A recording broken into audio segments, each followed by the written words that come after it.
আসসালামু আলাইকুম। Hello guys, আজকে আলুর চপ বানিয়ে দেখাবো আপনাদের। আপনারা দেখতে থাকুন, আর ভালো লেগে থাকলে অবশ্যই একটা কমেন্ট, লাইক, শেয়ার করবেন। আসুন পুরো প্রসেসটা দেখাবো কিভাবে চপ তৈরি করা হচ্ছে, আলুর চপ।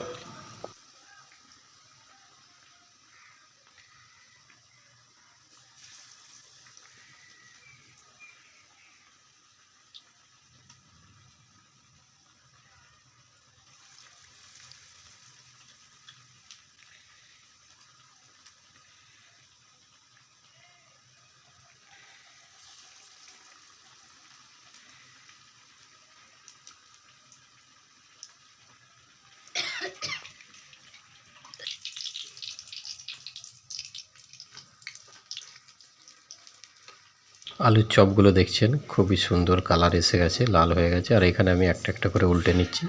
আপনারাও এইভাবেই উল্টে নেবেন, আর পুরোটা লাল হয়ে গেলে তুলে নেবেন।